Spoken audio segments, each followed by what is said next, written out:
टिमरीज society के secretary B Shafiullah की निगरानी में तेलंगाना अक़लियती अक़ामती स्कूलों और कॉलेजेस में तालीमी साल 2023-24 में दाखिलों का आगाज हो चुका है। नारायणपेट टाउन में वाक़ई अक़लियती अक़ामती कॉलेज बॉयज़ में दाखिले जारी हैं। इस सिलसिले में प्रिंसिपल जगदीश रेड्डी ने बात करते हुए कहा कि अक़लियती अक़ामती कॉलेज में 2 ग्रुप हैं। नारायणपेट और अतराफ़ अकनाफ की आवाम से अपील की गई है कि वो अपने बच्चों के मुस्तक़बिल को बेहतर बनाने के लिए टिमरीज कॉलेज नारायणपेट में दाखिला दिलवाएं, जहाँ पर अंग्रेजी मीडियम तालीम के साथ साथ उर्दू और दीनियात की तालीम माहिर तजुर्बेकार लेक्चरर्स की निगरानी में दी जाती है। तुलबा के लिए क़याम व बाम की सहूलत भी फराहम की गई है। इन्होंने कहा कि दाखिलों के लिए आरजी तारीख 1 मई ता 10 में मुकर्रर की गई है। मज़ीद तफसीलात के लिए नारायणपेट अक़लियती अक़ामती कॉलेज बॉयज़ में रास्त तौर पर मुलाकात कर सकते हैं।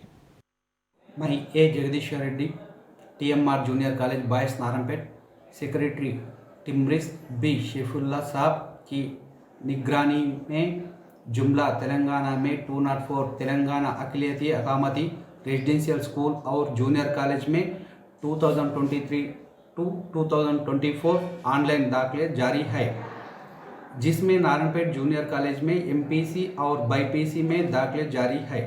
नारायणपेट की अवाम और विलेजेस के अवाम से की अपील जारी है।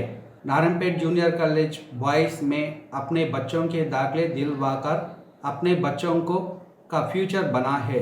नारायणपेट जूनियर कॉलेज में अंग्रेजी मीडियम के साथ साथ उर्दू और दीनियात की तालीम दी जाती है।